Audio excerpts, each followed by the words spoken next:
Hello friends, welcome to brainy guys. जैसा कि आप सब जानते हैं, हमने बायो सीरीज स्टार्ट की थी। लास्ट लेक्चर में हमने प्लांट टिश्यू कवर कर लिया था। आज हम कवर करने जा रहे हैं एनिमल टिश्यू। तो आइए पढ़ते हैं कि एनिमल टिश्यू क्या होता है। Animal tissue, when we breathe we have actually feel the movement of our chest. Obviously अगर हम ब्रीथ करते हैं तो हमारी चेस्ट एक्सपेंड होती है ना। और जैसे कि हम इनहेल करेंगे तो हमारी चेस्ट क्या एक्सपेंड होगी, और एक्सहेल करेंगे तो हमारी चेस्ट कैसी रिलैक्स होगी, कॉन्ट्रैक्ट होगी। How do these body parts move? Okay, for this we have to specialize cells called muscle cell. The contraction and relaxation of these cell result in the movement. तो basically इसमें ये कहा गया है जैसे हमारी बॉडी मूव करती है, जैसे हम चेस्ट में जब हम चेस्ट हमारी एक्सपैंड करती है ब्रीदिंग के टाइम पे, वो कैसे करती है? Just because of the muscle cells की वजह से। तो जो हमारी बॉडी में कॉन्ट्रैक्शन रिलैक्सेशन होता है वो किसका रिजल्ट होता है? Just because of muscle cells. During breath we inhale oxygen. Where does it goes? Okay, it absorbed in the lungs and then transported to the all body cells to the blood. अब देखो, हमने जो oxygen है, हमने breathing के time पे oxygen को inhale किया। अब बेसिकली ये जाती कहाँ है? बेसिकली ये क्या होता है, जो ब्लड होता है हमारे, उसमें क्या हो जाती है? एब्सॉर्ब हो जाती है। एंड एब्सॉर्ब होके हमारी बॉडी के सेल्स पे क्या होती है? चली जाती है। Why would cells need oxygen? Good question. तो अब हमारी जो सेल्स होती हैं, तो बेसिकली दो टाइप के मतलब रेस्पिरेशंस होते हैं। एक होता है एनारोबिक, एक होता है एरोबिक। जो हमारी बॉडी होती है वो बेसिकली एरोबिक करती है, जिसपे किसकी ऑक्सीजन की प्रेजेंस ज़रूरी होती है। एनारोबिक में ऑक्सीजन की प्रेजेंस ज़रूरी नहीं होती है। तो बेसिकली हमारी बॉडी वर्क करती है एरोबिक रेस्पिरेशन पे। इसमें क्या होगा? इस सिचुएशन में ऑक्सीजन होगी हमारी बॉडी में, इससे ये एनर्जी सिंथेसिस करेगी, एटीपी फॉर्मेशन करेगी। हमारी जो बॉडी का मेटाबॉलिज्म है ना, वो मेंटेन रहेगा, उसको कैरी आउट करेगी। The function of the mitochondria we studied earlier provided the clue to this question. क्यों? ATP synthesis. माइटोकॉन्ड्रिया क्या करता है? एटीपी फॉर्म करता है। Blood flow and carry various substances from one part to the other body part. अब जो blood है वो एक जगह तो रहता नहीं है, वो तो बॉडी में हर जगह प्रेजेंट करता है और हमेशा क्या करता रहता है? मूव करता रहता है। तो एक पार्ट को दूसरे पार्ट में मतलब कैरी करता है चीज़ें। एक for example, it carry oxygen and food to all the cells. It also collects waste from all the part of the body and carries them to liver and kidney for disposal. अब देखो, जो blood है वो basically क्या करेगा? Nutrition लेगा, obviously oxygen लेगा, और इसको बॉडी की सेल्स टू सेल्स तक पहुंचाएगा। वहाँ से क्या करेगा? जो वेस्ट प्रोडक्ट है उसको अपने अंदर लेगा, और ये किडनी एंड कहाँ? लिवर तक पहुंचेगा। लिवर में क्यों? जैसे डेड आरबीसीज वगैरह हैं वो कहाँ डिस्पोज होंगी? लिवर में। जो टॉक्सिन्स है ब्लड में, बॉडीज़ में, उसको कौन फिल्टर करता है? उसको किडनी फिल्टर करती है। Blood and muscles are both examples of tissue found in the body. Okay, blood हमारा कैसा होता है? ब्लड हमारा कनेक्टिव टिश्यू होता है. On the basis of function they perform, they we can think of different types of animal tissue such as the epithelial tissue, connective tissue, muscular tissue and the nervous tissue. Epithelial tissues जो हमारी bodies की, हमारे organs की lining पे होता है। Blood कैसा है? कनेक्टिव टिश्यू है, क्योंकि हर चीज़ को ये कनेक्ट करके रखता है। मसल टिश्यू जैसा हम मूवमेंट कॉन्ट्रैक्शंस करते हैं। नर्वस टिश्यू जो हमारी ब्रेन में होता है, हम थिंक करते हैं, कमांड करते हैं। Blood is a type of the connective tissue and muscle form of muscular tissue. Okay, जैसे मैंने आपको बताया था। अब एपिथेलियल टिश्यू के बारे में जानते हैं। तो क्या होता है एपिथेलियल टिश्यू? द कवरिंग और the protective tissue in the animal body is epithelial tissue. अब देखो, बेसिकली ये जो स्टमक होगा, यहाँ पे जो बाहर वाली आउटर बाउंड्री जो होगी, ये बेसिकली किसकी बनी होगी? एपिथेलियल की. जो इनसाइड वाली होगी ना, ये किसकी बनी होगी? ये भी बनी होगी किसकी? एपिथेलियल टिश्यू की. तो बेसिकली इसका फंक्शन क्या होता है, हम आगे पढ़ते हैं. Epithelial cover most organs and cavity with in the body. जैसे कि ये हमारा स्टमक है, तो यहाँ की जो अंदर वाली लाइन भी और जो बाहर वाली लाइन भी होगी ना, बेसिकली किसकी बनी होगी? एपिथेलियल टिश्यू की. Okay, it also form the barrier to keep different body system separate. अब जैसे कि ये स्टमक है ना, स्टमक को लिवर से अलग करना है, अपनी किससे? गॉल ब्लैडर से अलग करना है, स्मॉल इंटेस्टाइन, लार्ज इंटेस्टाइन, ये सारे बने होंगे, और ये क्या करेगी? एक सबको सेपरेट करेगी. The skin and the lining of the mouth, the lining of the blood vessels, lungs, alveoli, and the kidney tubules are the made up of epithelial tissue. Basically जो यहाँ पे कैविटी होगी और जहाँ का आउटर जो चीज़ें बनी होंगी वो सब किससे मिलके बनी होगी, एपिथेलियल टिश्यू से। The epithelial tissue cells are tightly packed and form a container sheet, okay? They have only a small amount of cementing material between them and almost no intercellular space. तो जैसे कि आप यहाँ देख सकते हैं जो एपिथेलियल टिश्यू है कंटिन्यूसली है, यहाँ पे बिल्कुल भी स्पेस नहीं है, कुछ मटेरियल भी नहीं इसके अंदर, मतलब आना आ और जा पा रहा है, काफ़ी पैक्ड होती है और इंटरसेलुलर स्पेस तो ना के बराबर ही होता है। Obviously, anything entering or leaving the body must cross at least one layer of the epithelial. Obviously, ये हमारी बॉडी की लाइनिंग पे है, तो अगर हमारी बॉडी से कुछ निकलना है तो ऑब्वियसली एपिथेलियल को तो क्रॉस करना ही पड़ेगा। As a result, the permeability of the cell of various epithelia play an important role in regulating the exchange of material between the body and the external environment and also between different parts of the body. तो obviously अब जैसे कि इसमें लिखा गया play important regulate the exchange of material between the body, between से the body में जैसे क्या होगा, जैसे कि ऑक्सीजन और हमारा कार्बन डाइऑक्साइड ब्लड जिसमें ऑक्सीजन फ्लो करेगी, तो जहाँ पे हमारी जो सेल्स होंगी वो ऑक्सीजन लेगी और कार्बन डाइऑक्साइड ब्लड में जाएगी और फिर वो डिस्पोज हो जाएगी। तो ये between the body external environment. अब जैसे हम क्या कर रहे हैं, रेस्पायर कर रहे हैं, तो बेसिकली क्या ऑक्सीजन हमारी बॉडी में आ रही है और कार्बन डाइऑक्साइड हम अपने लंग्स के थ्रू बाहर निकाल रहे हैं एटमॉस्फेयर में। अब different also between the different parts of the body. अब जैसे हार्मोन होते हैं, हार्मोन सीक्रेट होंगे, है ना, तो ये डिफरेंट पार्ट्स में तो हो रहा है, हार्मोन कहीं सीक्रेट होता है, ब्रेन के थ्रू सीक्रेट हो रहा है, बट फंक्शंस कहीं और बॉडी पार्ट्स में कर रहे हैं। इसी तरीके से regardless the type all the epithelial is usually separated from the underlying tissue bye an extra cellular fibrous basement membrane. तो बेसिकली इसमें क्या ये कहा गया है कि जो एपिथेलियल टिश्यूज़ होते हैं ये भी मतलब सेपरेट करते हैं एक दूसरे को, किससे, extra cellular fibrous basement membrane से। Different epithelia shows different structure that correlated with their unique function। जितने भी एपिथेलिया हैं ये डिफरेंट बेसिकली स्ट्रक्चर फॉर्म करती है एंड यूनिक फंक्शन परफॉर्म करने के लिए। For example in the cell lining blood vessels and lungs alveoli where transportation of substance occur through the selectively permeable surface, there is a simple flat kind of epithelia. This is called the simple squamous epithelia। अब देखो basically इसमें क्या कहा गया है, जहाँ पे हमें ट्रांसपोर्टेशन की ज़रूरत है। मतलब बेसिकली क्या हो रहा है, जैसे फॉर एग्जांपल ब्लड वेसल्स, यहाँ पे ऑक्सीजन का आना, है ना, ऑक्सीजन का आना, कार्बन डाइऑक्साइड का बाहर जाना, लंग्स में जहाँ पे गैसेस ऑफ एक्सचेंज हो रही है, तो वहाँ पे किस तरह की जो हमें एपिथेलियल मिलेगी, वहाँ मिलेगी squamous epithelia. Squamous means scale of the skin, okay.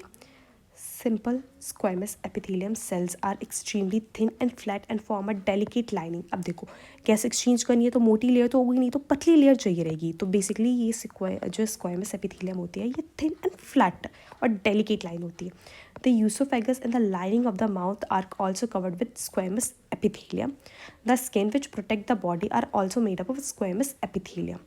Skin epithelial cells are arranged in many layer to prevent wear and tear. अब देखो बेसिकली ये स्किन में तो एक लाइन है नहीं, स्किन में है काफ़ी सारी लाइंस है, पतली पतली पतली पतली काफ़ी सारी लाइंस हैं।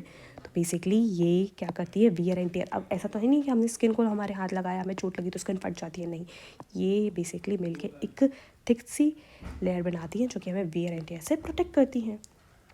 Since they are arranged in pattern of a layer, the epithelial is called the stratified squamous epithelium. अब देखो इसको क्या कहते हैं, स्ट्रेटिस्क्वाइड एपिथेलियम्स।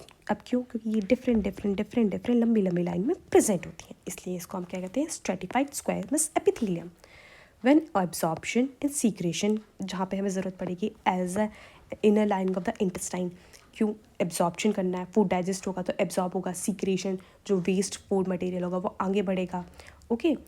Toll epithelium cells are present, this column epithelium facilitated movement across the epithelial barrier. अब देखो basically क्या होता है, जो हमारी इनर लाइनिंग है इंटेस्टाइन की, तो बेसिकली उसमें क्या होता है, ये जैसे हमारी इंटेस्टाइन है, इसकी जो एपिथेलियल होती है ना, ये इनमें ना हेयर्स लाइक ऐसे ऐसे ऐसे ऐसे ऐसे ऐसे प्रेजेंस होते हैं। तो बेसिकली जैसे कि ये इधर इधर इधर इधर ऐसे, जैसे कि फूड है, फूड का एब्जॉर्प्शन होना है तो ये पतले पतले थ्रेड्स होते हैं, यहाँ से एब्जॉर्ब हो जाती है, प्लस जैसे कि जो वेस्ट पार्टिकल्स है उसको क्या मूवमेंट में भी ये हेल्प करती है। In the respiratory tract, the column epithelium tissue also has cilia। अब देखो ये जो होगा ना, इसमें भी पतले पतले पतले पतले सीलियाज होंगे। हमारे कहाँ पे, रेस्पिरेटरी ट्रैक्ट में, which are hair like projection on the outer surface of the epithelial cell. These cilia can move and their movement pushes the mucus forward to clear it. अब बेसिकली हमारी रेस्पिरेटरी ट्रैक्ट है, for example यहाँ पे mucus है. अब basically यहाँ की जो लाइनिंग्स होती हैं इनमें क्या होता है, बेसिकली सीलिया प्रेजेंट होते हैं. सीलिया क्या करते हैं, इसको पुश करते हैं आगे बढ़ाने में फॉर द मूवमेंट, ताकि एक जगह से मतलब वो म्यूकस पड़ा ना रहे. This type of epithelial cell is the ciliated column epithelia, इसको कहते हैं. अब देखो cuboidal epithelia which is a cube shape cell, ये क्यूब होती हैं जस्ट लाइक यहाँ की, ये क्यूब जैसी होती हैं. और हमने जैसे ये पढ़ी थी ना कॉलमनर, तो ये ऐसे होते हैं, कॉलम जैसे प्रेजेंट होते हैं इस सेल में. Okay, cuboidal epithelia form the lining of kidney tubules and the duct of the salivary glands, which it provide mechanical support. Epithelial cell often acquire additional specialization as a gland cell, which can secrete substance in the epithelial surface. Sometimes the portion of the epithelial tissue fold inward and a multicellular gland is formed. This is called the glandular epithelium. तो basically इसमें क्या ये जो है ये ऐसा होता है, स्क्वायर लाइक स्ट्रक्चर होते हैं, किसमें होते हैं, तो इसको क्यूबॉइडल एपिथेलियम कहते हैं. तो बेसिकली यहाँ पे लिखा होता है किडनी ट्यूब्यूल्स में, सलाइवरी ग्लैंड में, जहाँ पे बेसिकली मैकेनिकल सपोर्ट करना चाहिए, क्योंकि किडनी में क्या होगा, फिल्ट्रेशन होगा, सलाइवरी ग्लैंड से काफ़ी सारा सलाइवा प्रोड्यूस होगा और वहाँ पे स्टोर होगा, जब जरूरत पड़ेगी तब वहाँ से सीक्रेट होगा. तो बेसिकली ये जो कुछ टाइम बाद ये क्या स्पेशलाइज होने लग जाती हैं, और इसमें बेसिकली क्या पोर्शन ऑफ द एपिथेलियम ये इनवर्ट फोल्ड होने लग जाता है. जस्ट लाइक ये ऐसी सेल है, ये ऐसे फोल्ड होना चालू कर देगा और ये स्क्वायर स्क्वायर स्क्वायर ये एपिथेलियम, और ये क्या बन जाती है, ये ग्लैंड लाइक स्ट्रक्चर बनाते हैं जिसको ग्लैंडुलर एपिथेलियम कहते हैं, जब जो ग्लैंड्स बनती हैं. अब आते हैं कनेक्टिव टिश्यू पे. कनेक्टिव टिश्यू का एग्जांपल जैसे मैंने आपको बता चुकी हूँ, blood. Blood is a type of the connective tissue which would be why would be it called the connective tissue. The clue is provided in the introduction in the chapter. Yes, because क्योंकि ये सारी चीज़ों को connect करता है एक तरीके से दूसरी चीज़ों को. Okay, now let us look at the type of the tissue in some more detail. The cell of connective tissue are loosely spaced and embedded in the intercellular matrix. The matrix may be jelly-like, fluid, dense and rigid. देखो मैं समझाती हूँ. अब हमारा blood है, वो एक जगह तो शीट का तो जैसा है नहीं, वो बेसिकली क्या है, पानी जैसा है, लिक्विड है, जेली है. तो बेसिकली इसकी जो जैसे फॉर एग्जांपल ये ब्लड है, ये लूजली पैक है, इसमें वाटर कंटेंट भी रहता है. ये जो सेल्स है ना बहुत लूजली पैक है, तभी तो मूव कर पा रही है. एक जगह अगर कॉम्पैक्ट हुई तो मूव भी नहीं कर पाएंगी, है ना.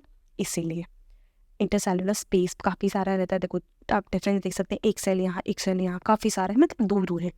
इसमें है ना इंटरसेलुलर स्पेस काफ़ी सारा होता है. The nature of a matrix different in concurrence with the function of the particular connective tissue. Okay. ये देखिए, ये स्क्वायमस टिश्यू है, ये हमारा स्ट्रेटिफाइड स्क्वायमस टिश्यू है. ये जो मैंने आपको अभी यहाँ बताया था ये क्यूबॉइड लाइक है, ये क्यूबॉइडल, ये कॉलमनर सीलेटेड है. आई होप ये आपको विजिबल होगा.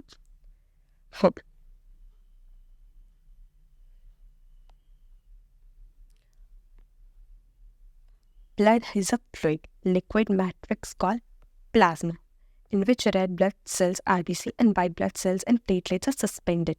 देखो बेसिकली क्या होता है, जो ब्लड होता है इसमें काफ़ी सारी सेल्स एंड प्रेजेंट होती है. इसका जो वाटरी पार्ट होता है ना उसको हम प्लाज्मा कहते हैं, और उसका जो रेड कलर आता है जस्ट बिकॉज ऑफ RBC, कि RBC में बहुत सारे नंबर में होती हैं. साथ में इसमें वाइट ब्लड सेल्स होगी. RBC क्या करेगी, transport of oxygen and CO2. ये क्या करेगी, WBC, ये फाइट करेगी, मतलब हमें क्या प्रोवाइड करेगी, इम्यूनिटी प्रोवाइड करवाएगी. ठीक है. प्लेटलेट्स होगी, are suspended. The plasma contain protein, salt and hormone. ये जो प्लाज्मा है इसके अंदर बेसिकली क्या होता है, प्रोटीन होता है, सॉल्ट होता है एंड हार्मोन होता है. Blood flows and transport gases, digest food, hormones and the waste material to different part of the body. ठीक है. तो बेसिकली ब्लड फ्लो करता है, तो उसमें काफ़ी सारे गैस ट्रांसपोर्ट करती है, जैसे CO2, O2 करेगी. डाइजेस्टिव फूड जब हमारे इंटेस्टाइन में फूड डाइजेस्ट हो जाएगा तो बेसिकली क्या करेगा, वो एब्जॉर्ब होगा ब्लड में, और जहाँ पे हमारी सेल्स होगी डिफरेंट पार्ट्स वहाँ पे इसको पहुँचाएगा. हार्मोन्स जो डक्ट्स होती हैं, तो बेसिकली वो हार्मोन्स कहाँ रिलीज़ करती है, वो अपने ब्लड में ही रिलीज़ करती है, और ब्लड से होते हुए जहाँ पे उसका टारगेट होता है वहाँ तक वो पहुँचती है. वेस्ट मटेरियल ये सब कहाँ पे जाता है, toxins and all that, CO2 कहाँ रिलीज़ होती है, हमारे ब्लड में ही रिलीज़ होती है. Bone is the another example of the connective tissue. It form the framework that support the body. Obviously जो हमारी बोन है तो बेसिकली किससे बनी हुई होती है, इसी मतलब कनेक्टिव टिश्यू से बनी हुई होती है। मतलब हमारी जो बोन होती है it also anchor and muscle and support the main organ of the body. तो बेसिकली जो बोन है वो क्या बनाएगी, हमारा फ्रेमवर्क बनाएगी। स्केलेटन क्या है, हमारा फ्रेमवर्क। अगर स्केलेटन नहीं होगा तो मसल्स कहाँ पे लगेंगी, क्या मतलब मसल्स थोड़ी, वो तो सारा मतलब नीचे गिर जाएगा हमारी बॉडी में। It is a strong and non flexible tissue. Non flexible होता है, कभी आपने बोन नहीं देखी होगी कि वो ब्लड की तरह मूव कर रही है या वो एकदम स्ट्रेट रहती है।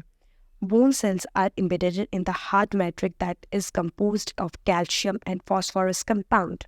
तो देखो जो हमारी बोन सेल्स होती हैं वो बेसिकली उनमें सबसे ज़्यादा क्या प्रेजेंट होता है, बस कैल्शियम एंड फॉस्फोरस। तभी तो हार्डनेस स्टिफनेस आएगी इसके अंदर। हमारा बोन मतलब जस्ट लाइक इतनी मजबूत होती है, हमें इतनी स्ट्रेंथ प्रोवाइड कराती हैं।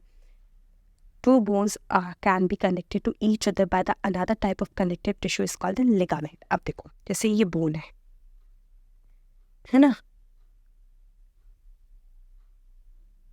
तो बेसिकली ये बोन कनेक्ट किससे होगी, ये जो टिश्यू कनेक्ट करवा रहा है कनेक्टिव टिश्यू, ये होता है ligament. This tissue is very elastic. Elastic होता है बेसिकली काफ़ी सारा। जैसे अब हमारी बोन है, जैसे हम हाथ लंबा करते हैं तो हमारा हाथ ऐसा थोड़ी मतलब एक दो बोन दूसरे बोन से खींच के चली जाती है। कोई हमारा हाथ खींचता है तो हमारी बोन उसके हाथ में चली गई, हमारा हाथ उसको नहीं ना। मतलब इलास्टिक मतलब थोड़ा सा, ये नहीं कि बहुत ही ज़्यादा इलास्टिक हो, मतलब थोड़ा सा इलास्टिक और फ्लेक्सिबल होता है। It has considerably strength। ligament connect very little matrix and connect bone with the bone। ठीक है, मतलब ये बोन में पूरे में से प्रेजेंट नहीं होता, ये यहाँ पे प्रेजेंट होता है। इतना स्ट्रॉन्ग होता है, ये बोन को कनेक्ट करके रखता है। Tendon connect muscle to the bone and another type of connective tissue. अब देखो ये मसल है, जो मसल को यहाँ पे कनेक्ट करके रखेगा उसको कहेंगे टेंडन। ठीक है, और ये भी एक टाइप का क्या है, कनेक्टिव टिश्यू है। मतलब कनेक्टिव टिश्यू क्या, किसी चीज़ को जोड़ना, किसी चीज़ को जोड़ रहा है, नाम से ही पता चल रहा है connective tissue. Tendon are the fibrous tissue which has great strength but limited flexibility. अब देखो मसल तो हमारी मूव नहीं कर सकती ना कि हमने ऐसे पकड़ा हाथ और मसल को खींच दिया, नहीं होता ना ऐसा। हमारी मसल तो नॉर्मली रहती है। ठीक है, तो इसमें क्या होता है, फाइब्रस टिश्यू टेंडन ऐसे काफ़ी सारे फाइबर्स से मिलकर ऐसे बना हुआ हो। Another type of connective tissue cartilage has widely spaced cells। तो अब क्या है कार्टिलेज, चलिए अब कार्टिलेज पढ़ते हैं। The solids matrix is composed of protein and sugar. Cartilage smoothen bone surface and joint it and also present in the nose, ear, trachea and larynx। We can fold the cartilage, we can fold the cartilage of the ear but we cannot bend the bone in our arms। Things how the two tissues are different। अब basically इसमें बोला गया है bone हमारी basically दोनों क्या है, bone and ये कार्टिलेज होता है, दोनों होती है। तो कनेक्टिव टिश्यू पर दोनों में डिफरेंस क्या, हम अपनी बोन मोड़ सकते हैं, नहीं मोड़ सकते। कभी आपने अपनी नोज की टिप है तो फ्लेक्सिबल है ना, आप उसको मूव करवा सकते हैं, पर ऊपर जो बॉडी पार्ट है कभी आपने सोचा वो मूव करता है, नहीं। आपने जैसे फॉर एग्जाम्पल अपने ईओज है, ये किससे बने, कार्टिलेज से बने, ये मूव कर सकते हैं ना, मूव हो जाते हैं और एक स्ट्रक्चर भी प्रोवाइड कर रहे हैं, ना कि लूज, ना ज़्यादा लूज है ना ज़्यादा टाइट है। तो बेसिकली ये क्या है, ये कार्टिलेज है। किससे मिलकर बने होते हैं, प्रोटीन एंड शुगर से। अब आते हैं areolar connective tissue is found between the skin and the muscle. Okay, around the body blood vessels and nerves and the bone marrow. It fill the space inside the organ, support internal organ, has the repair the tissue. अब देखो basically जहाँ पे क्या होता है, skin and muscles. अब for example जैसे कि ये बोन है, इसके ऊपर ये मसल लगी हुई है, यहाँ पे स्किन, जहाँ पे इसे स्पेस यहाँ पे रहेगी ना, वहाँ पे क्या एरियोलर कनेक्टिव टिश्यू। बेसिकली क्या करेंगे, जहाँ पे बॉडी में कैविटीज़ होंगी, यहाँ पे मतलब थोड़ी छोटी जगह बच जाएगी, उस टाइप पे एरियोलर कनेक्टिव टिश्यू प्रेजेंट होगा। तो बेसिकली वो क्या करेगा, जो स्पेस है उसको भरने का काम करेगा, साथ ही सपोर्ट करेगा इंटरनल ऑर्गन को और हेल्प करेगा उनको रिपेयर करने में। फिर आधा फैट स्टोर इन बॉडी। बताओ फैट कहाँ पे स्टोर होता है, fat storing adipose tissue is found below the skin and between the internal organs। The cells of these tissue are filled with fat globules and storage fats also lets it act as a insulator। अब देखो ये skin है, ये हमारी muscle है, तो fat कहाँ present होगा, फैट बेसिकली यहाँ एक लेयर में प्रेजेंट होगा। तो बेसिकली फैट हमारा ऐसे प्रेजेंट होता है बिटवीन द इंटरनल ऑर्गन्स, जैसे कि ये है मसल्स है, या फिर है ना इंटरनल ऑर्गन्स हैं, यहाँ पे हमारा फैट प्रेजेंट होगा। जैसे अपने पेट में देखा हुआ, स्किन में काफ़ी सारे ना मतलब जो फैटी लोग होते हैं, आपने देखा ही होगा। Cell of this tissue filled with flat glomerular storage, और ये इसका बेसिकली क्या करता है, एक इंसुलेटर जैसे काम करता है। अब हम पढ़ते हैं muscular tissue.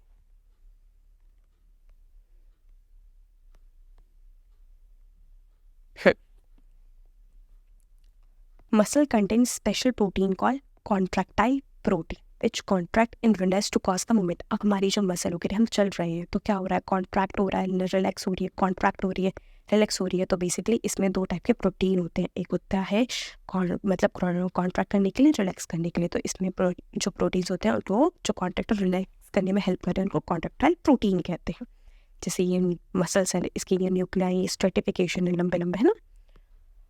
These muscle is also called the skeletal muscle as they are mostly attached to the bone and help the body in the movement। अब obviously कहाँ, जैसे हेड पे है, लेग्स पे है, तो इसलिए इसको skeletal muscle कहते हैं, जो मूवमेंट पे हेल्प करा रहा है, बेसिकली बोन से अटैच्ड है। Under the microscope these muscles show alternative light and dark band in the strips। अब देखो बेसिकली क्या होता है, अपन माइक्रोस्कोप में देखेंगे ना, तो ये अल्टरनेट जैसे लाइट और ये dark light and dark type patches में ही प्रेजेंट होता है एंड स्ट्रेन अप्रोप्रिएटली। बट इसको ऐसे नहीं कि आप देख रहे हैं, इसको क्या स्टेन करना पड़ेगा। जो जो डार्क पार्ट होगा स्टेन मतलब अच्छे से रिटेन कर लेगा, वो डार्क हो जाएगा, जो नहीं करेगा वो लाइट रहेगा।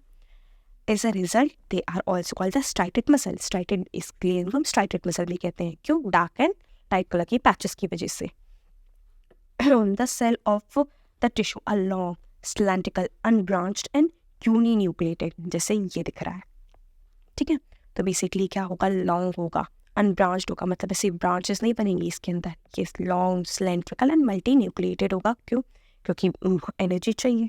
इस तरीके से the movement of the food in the alimentary canal और the contraction relaxation of a blood vessel is a involuntary movement. Basically देखो, हमारे हम जो फूड लेते हैं इंटेस्टाइन में, तो बेसिकली क्या हो जा रहा है, इन्वॉलेंट्री ना, हम अपने मर्जी से थोड़ी अपने फूड को मतलब बेसिकली क्या कर रहे हैं कि हमारा फूड मूवमेंट हो, जो बॉडी के अंदर चीज़ें हो रही हैं, हमारा जो digestion and all that, right, क्या है ये, तो इन्वॉलेंट्री। हम अपने मर्जी से नहीं मतलब चला सकते हैं कि अरे नहीं आज हम डाइजेशन नहीं करेंगे, आज कुछ नहीं होगा हमारी बॉडी को, ऐसा तो नहीं होता ना। This is a involuntary movement. We cannot really start them or stop them simply by wanting to do so। जो मैंने आपको बताया था, स्मूथ मसल्स और इन्वॉलेंट्री मसल्स कंट्रोल सच मूवमेंट। और जो हमारा जो इन्वॉलेंट्री मूवमेंट इसको कौन कंट्रोल करता है, इसको करता है स्मूथ मसल और involuntary muscles. They are found in the iris of the eye, in the uterus, in the bronchi of the lungs. देखिए कहाँ कहाँ प्रेजेंट होती हैं, तो बेसिकली हमारी आँखों की जो आइरिस होती है वहाँ प्रेजेंट होती है, फील में यूट्रस में प्रेजेंट होती है, ब्रोंकाई में जो मतलब लंग्स में जो ब्रोंकाई वहाँ पे प्रेजेंट होती है। अब रेस्पिरेशन हो रहा है, ऑक्सीजन आ रही है, निकल रही है, हम सांस ले रहे हैं, अब हमारी मर्जी होती है, अरे नहीं हमें ना आज ऑक्सीजन ना निकालेंगे नहीं, आज हम सब CO2 करेंगे, ऐसा तो नहीं होता ना, अपनी मर्जी तो नहीं चलती ना। The cells are long with pointed end uninucleated.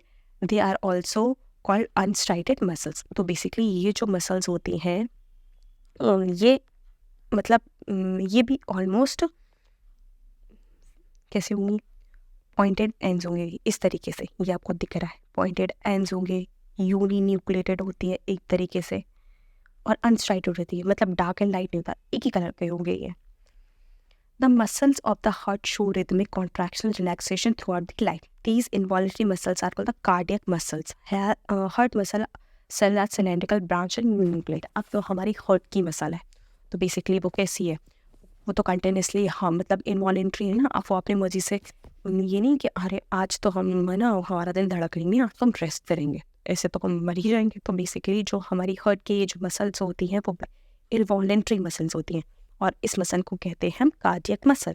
ये रही हमारी ऐसी कार्डियक मसल। ये बेसिकली कैसी है, लॉन्ग है, ये इसमें ब्रांच्ड है, दिख रही होगी, न्यूक्लियाई है, इसमें स्ट्रेटिफिकेशन है, ये भी लाइट एंड डार्क होती है।